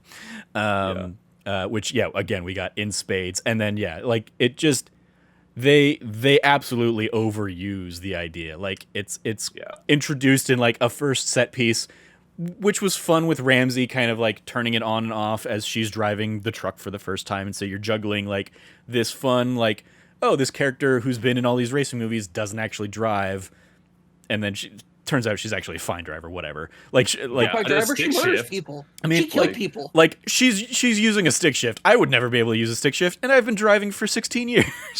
So She's not a fine 20 driver. years. She outright murders people and not on purpose. I mean- It's totally by accident by being a terrible driver. But she is able to get the car from point A to B. Yes, she is. Yeah, she absolutely violates all sorts of traffic laws and maybe kills people. Sure, but like, if she really wasn't a driver, couldn't drive, she would have stalled out and never gotten anywhere. Trying to manage that stuff, and let alone like also like turning on the magnet thing on and off and all that stuff. But like, I thought it was so- she was turning off on the magnet thing, thinking that she was hitting the gear shift, and then realizing she's like, oh, she touched the magnet thing and went to the gear shift instead. I mean, maybe, yeah. But like, thought it was fun. so it got used in that whole sequence, and then yeah, like they play with it back at the base, and then they equip that same tech in the 3 cars, and use two of the cars to foot the convoy over. Again, I don't think that's how that would work at all. It was 4 of them because they ended up needing to. No, because They it needed was Han's car as well, right? Because they needed it was Mia it was 3 and- cars. It was like Dom had one, Mia and Letty had one, and then they were right. They were in the and same Han one. Han was in one. Yeah. Yeah. So yeah, the okay, 3 yeah, cars. oh, that's right. And Letty and- couldn't get to it, and so John Cena, Jacob Yeah. in Han's car does it. Yeah, you're right. Okay, Yeah, you're right. Jacob had the getaway from Mia, basically like gave him the out after he has been betrayed, and so it's all about family. Also, shout out to the big bulky guy who just like totally went through a billboard and like just dusted it off like it was nothing. I was like, That yep, was rad. I loved it. there's your completely nonsensical like. A normal action movie would have had that coming, and that would have taken him out. You know, we've seen that in Speed and stuff like that, and so I appreciated that. Yep, they did the Fast and Furious version of that, where it's like, nope, it doesn't affect him at all. And it Like, took we don't have The Rock in this movie, but we have one of those The Rock moments that you like. Yeah. But it's with this guy instead. yeah, Yeah. it took a car getting magnetized launched at him to actually take him out of commission. Which was rad. Yeah, that so was cool. yeah. Yeah. Yeah, just like that was even that though like ties into the laws of the magnets were inconsistent throughout. Yes. Like for sometimes sure. it's like, hey, you turn the magnet on and it creates this magnetic field that like delays stuff so it gets thrown into the car behind you. And then other times it's like, nope, it's immediately hits and the stuff flies into your car. It's like Yeah, it was super inconsistent, but like it's Yeah. Fast and Furious, man. And then yeah, the thing that really would never actually happen is when they reverse the polarity on it and use the magnets to repel stuff. It's like magnets don't repel metal, they repel other magnets. And so it's like, well, yep, we're just completely in the bonkers territory here of they don't actually know science. Yeah. So go ahead, Okay with Tej, that, man. do all of your number stuff and say how you're all about numbers, but not, not explain any of this stuff. As the famous quote goes, magnets, how do they work? Yes, there you go. True. Like, here's the thing: Juggalos, Fast and Furious fans. There's a Venn diagram there. Mhm. We're good. Like, they're It's all good on about that. They family. it's all about family. Yeah. The Yeah, go ahead, Frank. Sorry, the one I've been meaning to bring it up for a bit, and it's kind of since we're talking about the magnets, that kind of has it in that sequence. I think it's kind of a good jumping off point. But one of the scenes I didn't like, because I think it's another like they could have just done it better, and I don't know how they like ended up with this like bad editing. But it is that scene with Ramsey driving the car, and it's not because of Ramsey, but it's because Tyrese and Ludacris are in the back, and Ludacris says, "I'm sure the six of us can figure this out." And there's two in front of them, and there's two behind them. At the end of the fight, they only throw two guys out of the truck. Yep. And all the guards are out of the truck. So Yep. two guards just disappear from in the truck during the truck fight, and they just keep fighting the same two dudes, and the two guys were there are just gone. But it kind of goes back to what I was talking about earlier with Tyrese and the AK-47. Is I'm like, that's just bad action. That's bad editing. That's bad scripting. It's bad.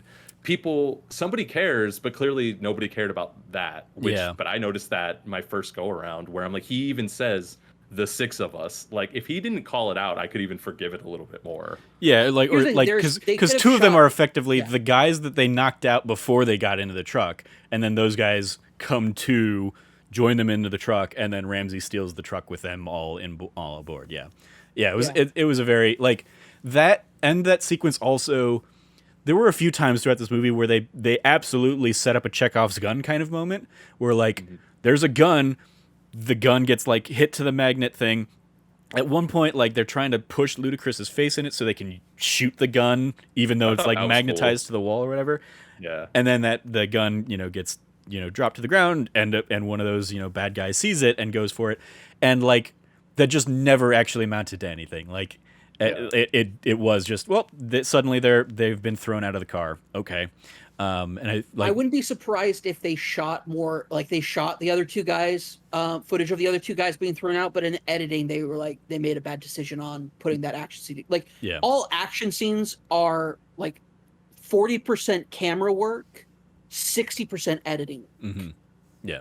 And it's very clear that in the editing process they made a decision not to include those two guys getting thrown out for whatever reason, and it was wrong. I mean, when you factor in like cuts and pacing of shots and stuff, I would say it's probably like 80% editing, because you can absolutely have like a scene cut like that was choreographed beautifully, but because it gets cut to hell, like and like 20 cuts in a 3-second sequence or something like that, it's like that's where you lose the ability to follow the action, and you definitely see that in that sequence. Like in a similar boat, the sequence with Han and the guy when Han's trying to save the girl. Yes. Yeah, I forgot about that, but you're completely correct. It looks like he dies. Like it looks like he gets But shot. there's two there. I was talking more about the one where he pulls the thing and the guy with the grenade later at the end. But yes, also the one where Han like the girl is having her Batman moment of her parents were just killed in a car bomb kind of thing, and because she was going back or whatever, and Han saves her. Yeah, like I mean, I heard the kind of funny in their review also talk about like how they thought Han was dead. Like he definitely doesn't like walk away from that fight unscathed, but I didn't think he was dead. I thought he just like Yeah, I thought he he got took a shot for bullet sure. like while he was taking out those other two guys, but he's clearly like still like reaching out his hand to her and basically giving her like a it's gonna be okay now kind of vibe. But no, I was talking more the other scene that he has where like yeah he throws the grenade, like that's another one where like the gun is getting set up, but because the magnets, the gun is constantly being like thrown against the wall or something like that. Magnets or the gun, the two knives, a lot Yeah. of Chekhov's gun in Yeah. those moments. And Yeah. then what ultimately it is like he grabs the the grenade or whatever, or the mine or something, and like throws that, and the guy's like, "You've killed us all," and he opens the door and the guy gets like jettisoned out there, and it's like, why was that guy wearing a parachute at all? I don't know. Like, So the first time it happened, I thought, is there a parachute like on the back of that thing that he? But no, he just has a parachute on Yeah. that entire fight. yeah, no, that's exactly. It's like, and they make a point to set up that like he's clearly wearing this parachute thing the entire time. It's just like, why? Why was he wearing a parachute for this completely ground-based convoy event? Like, except for to have that like moment where he gets pulled out at the end, and it like, and again, even that explosion was something that we had seen in the trailers, where it's just like I knew it was coming, but I was still the Guys, whole time I'm I like, haven't seen a trailer for Fast 9 since January of 2020. Yeah. So it's I like, missed all of those. go back and watch these trailers now and be like, oh my god, yeah, they did give away the entire movie. It literally they show the part where Vin Diesel steers the big like a convoy at the end and then throws it into Cypher's drone, and even the part where he jumps out onto the ground so you know he's Yeah. safe. All of that is in the trailer. Yeah, I am not even which kidding. I mean, that's another element that I pulled out is the launching a thing from the ground into a thing in the sky, which they do in Hobbs and Shaw. They put that in the trailer, and I called it out in that same tweet that we've already referenced a couple of other times. So yeah, it was like they just really gave away like all the big action plot moments. The thing they didn't give away is that like, yeah, you probably thought that Cypher or somebody was actually flying it and it wasn't a drone. So like the reveal that, hey, she was in a drone cockpit. Okay. But yeah, it's just like, and even before that, when he throws the grenade to right side the convoy, that is yet another place where that's not how physics works. Like he could not have thrown it at the speed that thing was being, he could not have thrown it ahead of time gone enough to, backwards. yeah, exactly. So I was like, nope, whatever, sure, just be fucking absurd, Fast and Furious, knock yourself out. He's driving the thing, sure, cool, whatever, what the fuck ever. I do appreciate that they actually ended up like weirdly intercutting more of the action with that convoy in like a silent format while the space stuff was going on. Like while Tej and Roman are out there like flying through space, like, and having their triumphant moment, we see like the cuts back where it's like, yeah, they might die, they might not survive this. And while they're having that whole conversation, we're cutting back and seeing they've flipped over the thing, so now they blow up the bottom of the convoy and they get into the convoy, they take Otto out, presumably, like, or presumably he gets like knocked out and then gets taken out when the whole thing explodes. Or hey, maybe he's really not dead and he'll come back in the next movie too, and he'll be like badly burned or something like that. Who knows? But yeah, like it was weird that like that could have been a standalone set piece, but the fact that they edited it together with this other stuff that was happening, I was like, oh, okay, interesting choice there. Especially like interesting in that it didn't make Dom the center of the action that was going on in that sequence. Because I would have absolutely expected Vin Diesel to like have that pretty much be in his contract, that he's got to be the main thing. And then obviously he does at the end when he right sides the thing after everybody else is like bailed off and is back and safe or whatever. But yeah, it was just a fucking nonsense movie. Like I had a fun time watching it. I never need to see this movie again, and I will be fine. Like really, the things I liked the most were the flashback stuff, because you had some actual like good talent actors, hanging out there and doing and like showing those scenes and showing those sides of those characters and fleshing them out. Oh, we didn't even talk about Dom sacrificing himself before he has like that whole death flashback, yeah. and the I don't want to absurdity, talk about it. That was so dumb. I hated like that moment actually. I that, liked when he grabbed the things and does like a yeah, Hulk move. exactly. Where he, I mean, like, Yeah, but they it, just- like- that scene is so poorly put together, though. yeah, that was the epitome. Like that for me is probably the worst action scene in the movie, and up there among the worst action scenes of the series because that is purely Vin Diesel's ego. Yeah, 100%. And I was just like, none of this is making sense. And he's just like, yeah, killing guys left and right, like throwing them off the thing, and then which we're all led to believe, oh, they're gonna die. And so when he goes flying off the thing, it's like, well, he's gonna die. Oh no, he falls into water. Okay, so he's safe. And then he's basically drowned for 10 minutes of flashbacks, and then Letty saves him. So like it was all for nothing. Like why did he? Whatever. That was such a stupid sequence. I was like, none of this needed to happen. I agree 100%. I hated that sequence so much. Just like it was like I did not think it was shot very well. I definitely don't think it was edited well, put together. It felt like there were too many cuts and too many different camera positions. To the point where the only thing that ever got focused on was when he was like killing a dude. Yeah, like when he breaks a back over a railing or something like that. Which honestly, if he I know he has stunt doubles. I'm sure it was his like a stunt action double doing all this. So like it was just I just did not like that scene at all. I'm like, okay, fine, we get like a fine flashback sequence, whatever. For me, I was fine with that, whatever. I know you really hated it, Trevor, and I understand completely on that front. But for in this moment, like that action scene, to the point where like he rips it down to like cause it to collapse, I'm like, this is something that you save for like a triumphant moment at the end of a film. You don't do it, just throw it in the middle. Yeah. Or like towards the end. Like, and then again, it doesn't feel like it fits the moment because they're on the run, and it's like he does this so they don't have to go on the run. They can keep using the base or whatever. Yeah.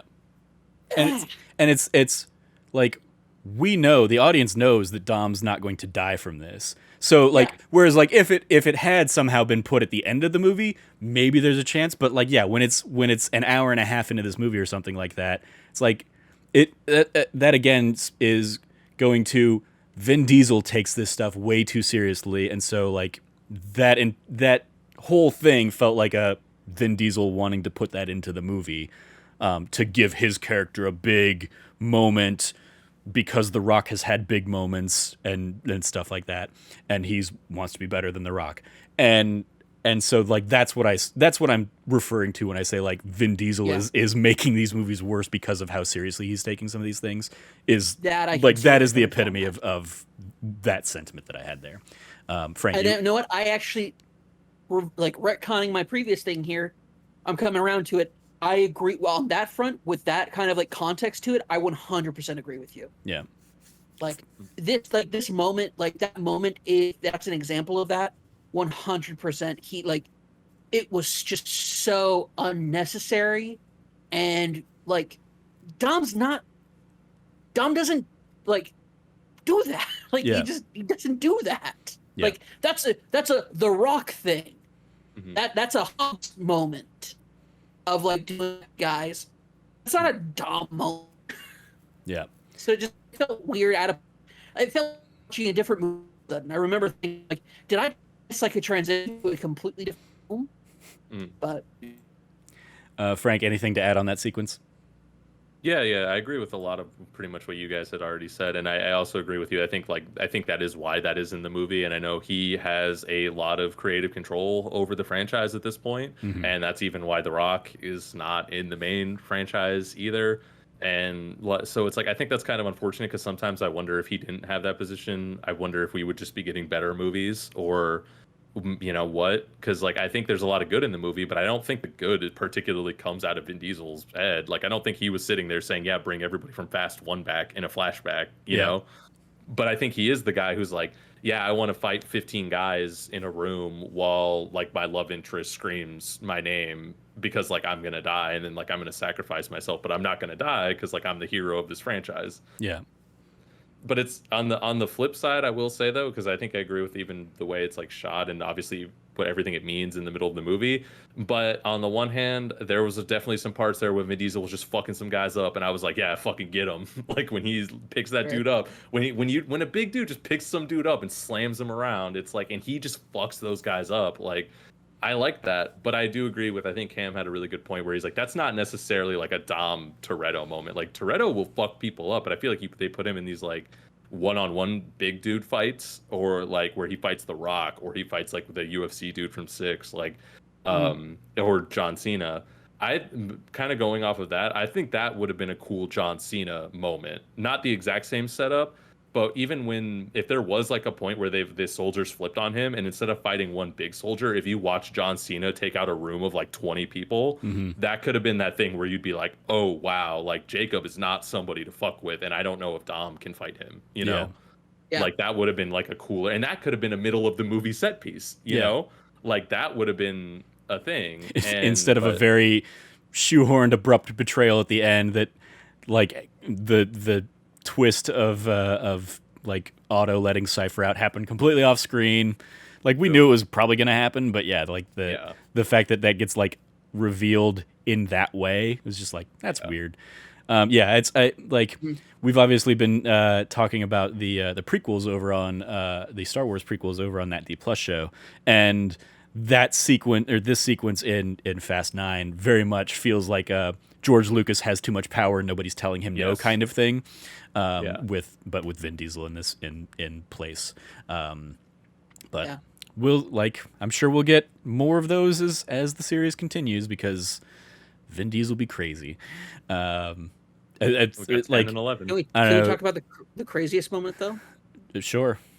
The post-credit scene. Oh yeah. I guess we have talked about that at all. Real quick before we talk about that, I saw a tweet from our friend Joey Noel, who was like quote tweeting somebody that was basically like, Vin Diesel would love to do a musical version of the Fast and Furious, and I was like, oh god, that'll be fucking terrible, but he would absolutely do it, and he would think it's amazing.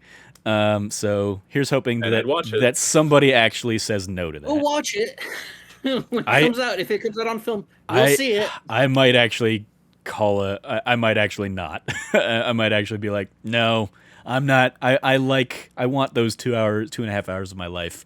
My response to Joey was, I've sat through Starlight Express, which is a musical by Andrew Lloyd Webber that is terrible. It is effectively the like little engine that could, but told over a 2.5 hour musical with all the actors on roller skates. It is so bad. One of the worst things I've ever seen on stage, and the only thing I can think of that a Fast and Furious musical would try and be. It would absolutely be like all of these guys are doing the races as roller skaters on stage. They're like, and I don't want that. I do not want that in this world. I do not want this to exist. It's bad enough Starlight Express already exists. Anyway, the mid-credit sequence, yes. We cut to Deckard Shaw punching a punching bag. We don't know it's Deckard Shaw at first, but it pretty quickly becomes apparent it's him. And then we hear a voice from inside the bag, because Deckard has not been using a normal punching bag. He's been beating the hell out of somebody to stay in shape, and he's got some kind of chip or something that he's gotten from some other adventure that he's been off on. And he gets a knock at the door, and it turns out it is Han. And like at this point now, I'm like, I don't know if like the way that Han's like resurrection was described, I kind of got the feeling that like Han and Deckard were in on it together, and that like Deckard wasn't actually trying to kill Han or something like that. It was like he was giving him the out. So I don't know what the relationship is supposed to be set up there. Sorry, Cam, you are super robot, so you might want to fix that before you come in and try and like provide your thoughts on this. So while you do that, let me throw it over to you, Frank. What do you think of that sequence? I liked it. I definitely I stuck around and I watched that part. I wasn't sure if there was going to be like a mid credits or an end credits, but I just kind of stuck around and saw that. I liked from the beginning part where he's just beating him up in the bag, and I even liked the little part about the chip where he's like, "I've told you everything," and he's like, "Oh, about this?" And he's like, "Yeah, I've had it the whole time. I'm just doing this for fun," and that's kind of a very like Shaw like cool thing. But I wondered, like, I from the movie, I didn't really get the like pairing where like Deckard was necessarily like in on that, but I had kind of still think it is like Deckard was trying to kill him, but then like Mr. Nobody kind of helped him get out of it, and now he's been a secret agent. What I kind of wondered from that though was like Han coming to see him. I wondered like I don't think he could be coming for revenge, which I think is the obvious like inclination. But to me, I was like, I think, is this gonna be like a Hobbs and Shaw 2? Is Han gonna be like, because he's secret agent Han now. And so, like, is it gonna be like Hobbs and Shaw and Han? Like, I don't know, because like his last name is like Soul or whatever. Solo, yeah, he is Oh Han yeah, Solo, yeah.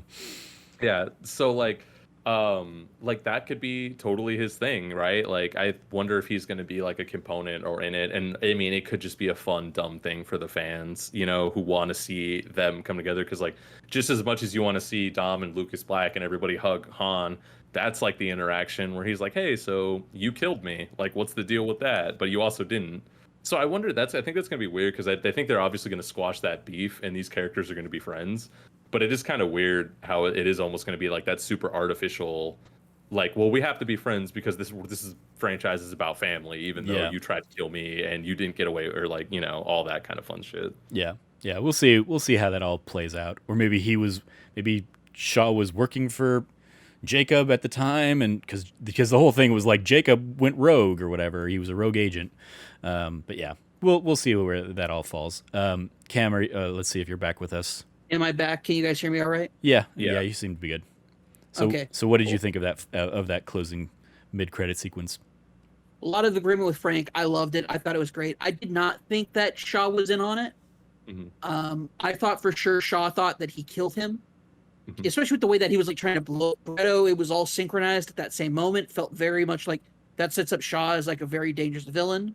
So I don't want them to have retconned that and taken that away. And I felt like they secured that with Shaw being surprised that a dead man showed up on his doorstep, which feels super, super agenty. And I'm looking forward now. I'm going to go watch Hobbs and Shaw now. I'm going to watch it. Probably going to really enjoy it. Then I can't wait for Hobbs, Shaw, and Solo. Like, I'm excited. Secret Agent Han with the sniper rifle, the eating the snacks, very excited to see Han and The Rock and back together again a bit. Shaw, like I'm really excited. I think that this is going to be a really great dynamic. Right. And it's going to be like I can't wait for it to be like for them to make a joke about, remember that one time that I tried to that you tried to kill me, or remember that one time that I killed you? Like, I can't wait for like the jokes about Han being dead and coming back to life and all that stuff. Yeah. I'm excited for that. Like, cool. More Han, more Secret Agent Han Solo. I'm excited for that. That sounds awesome. That was one I almost that reminded me when they started having the whole conversation, when Otto started having the whole conversation about Star Wars, is like, yeah, no, I'm more like Han Solo. Like, I was waiting for somebody to be like, this story already has a Han Solo.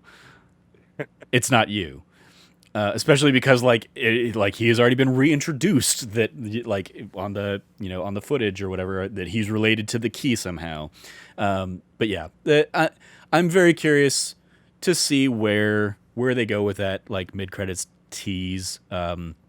Obviously, like, yeah, Hobbs and Shaw. If you've seen Hobbs and Shaw, which obviously Cam has not, like, they end that one pretty much setting up that like Hobbs and Shaw could go on and do a Hobbs and Shaw 2. And so, yeah, maybe now that will be Hobbs, Shaw, and Han or something like that.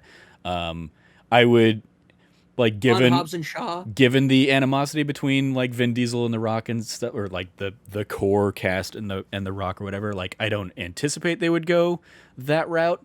I don't anticipate they would give Han over to that. I just assumed he'd side be in series both. or something, but like, yeah, I mean, yeah, maybe just be like a transfer. It would be like, hey, this is Secret Agent Han Fun Adventures, Yeah. and then here he is like with the family. Yeah.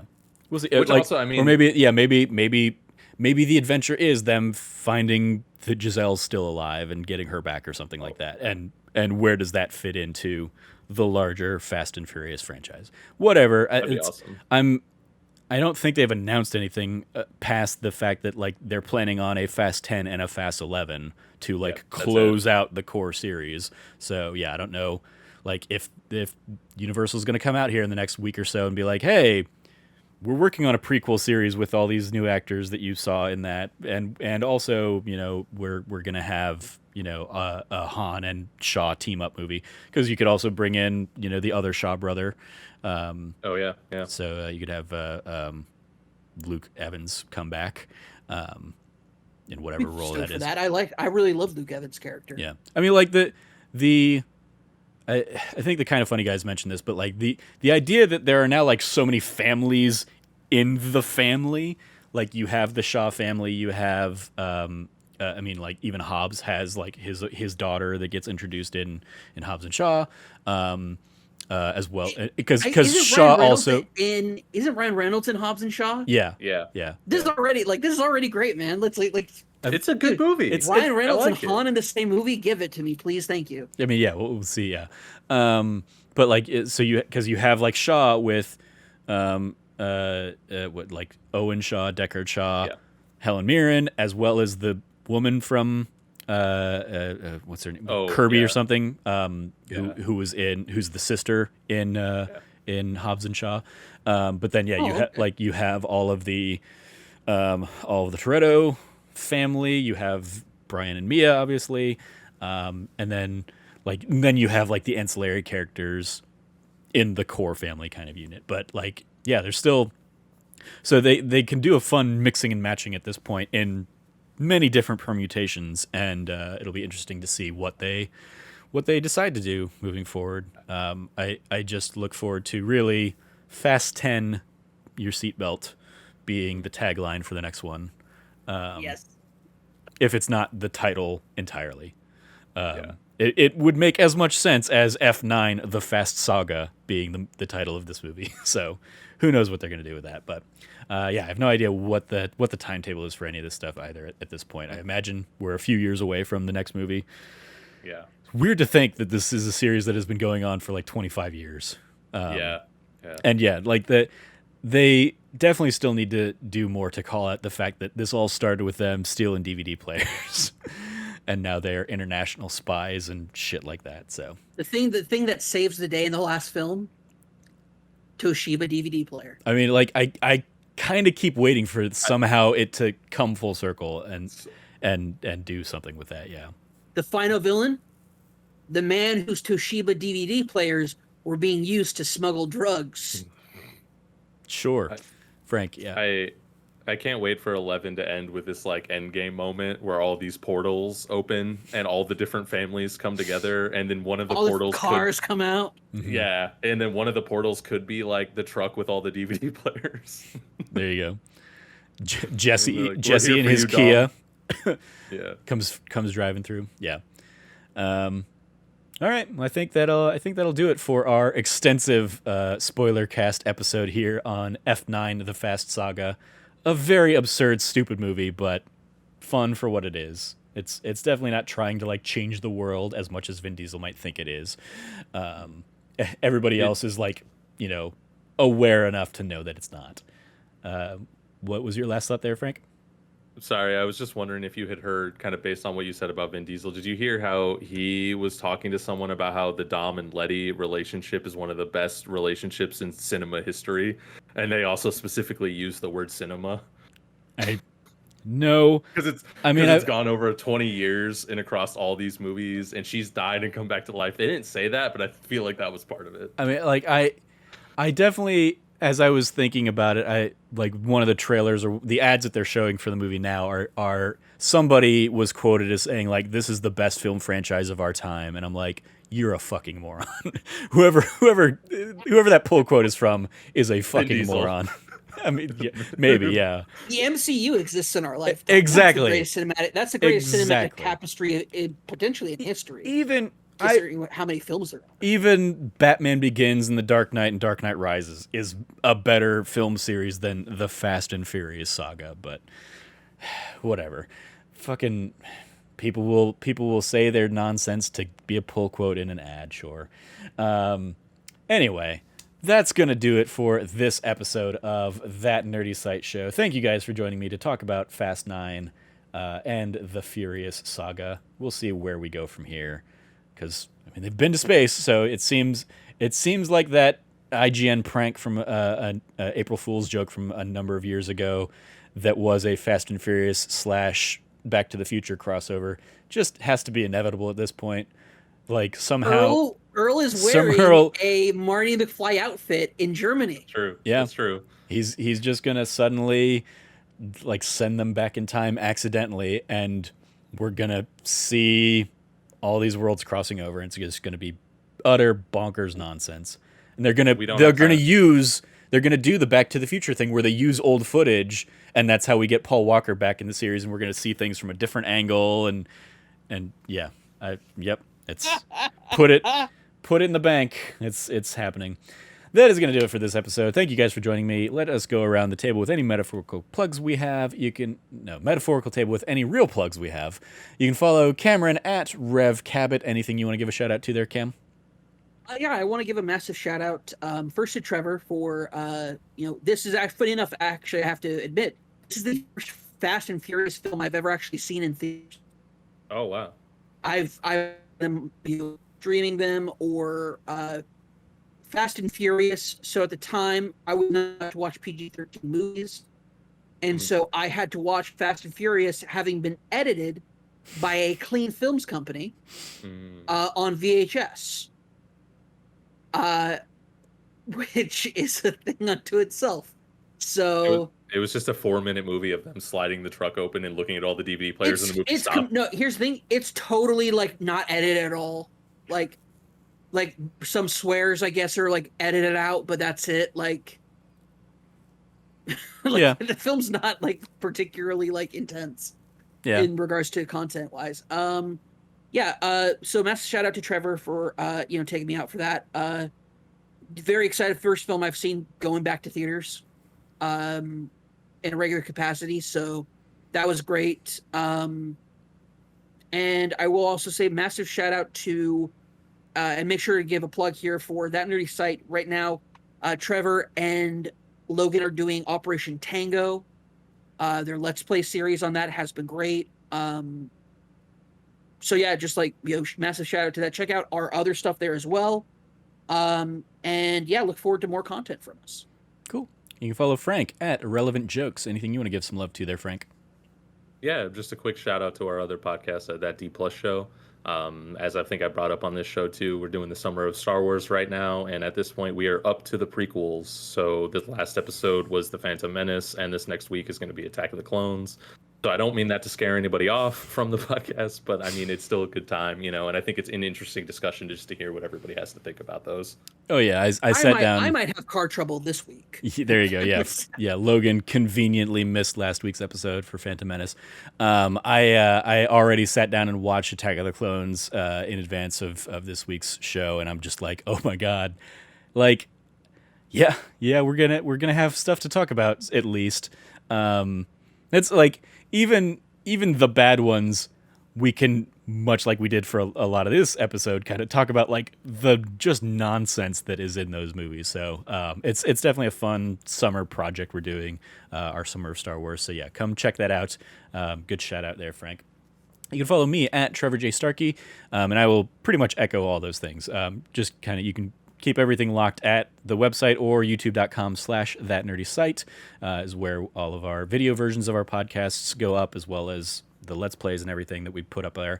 I was crunching the numbers, and I tweeted out something to this effect last week, but since we launched That Nerdy Site back in November of 2019, we've done probably around 320 nice episodes across all of the different podcasts. Some of them obviously now defunct, in like Ape, the anime pod, that anime pod, as well as Wannabe Film Class.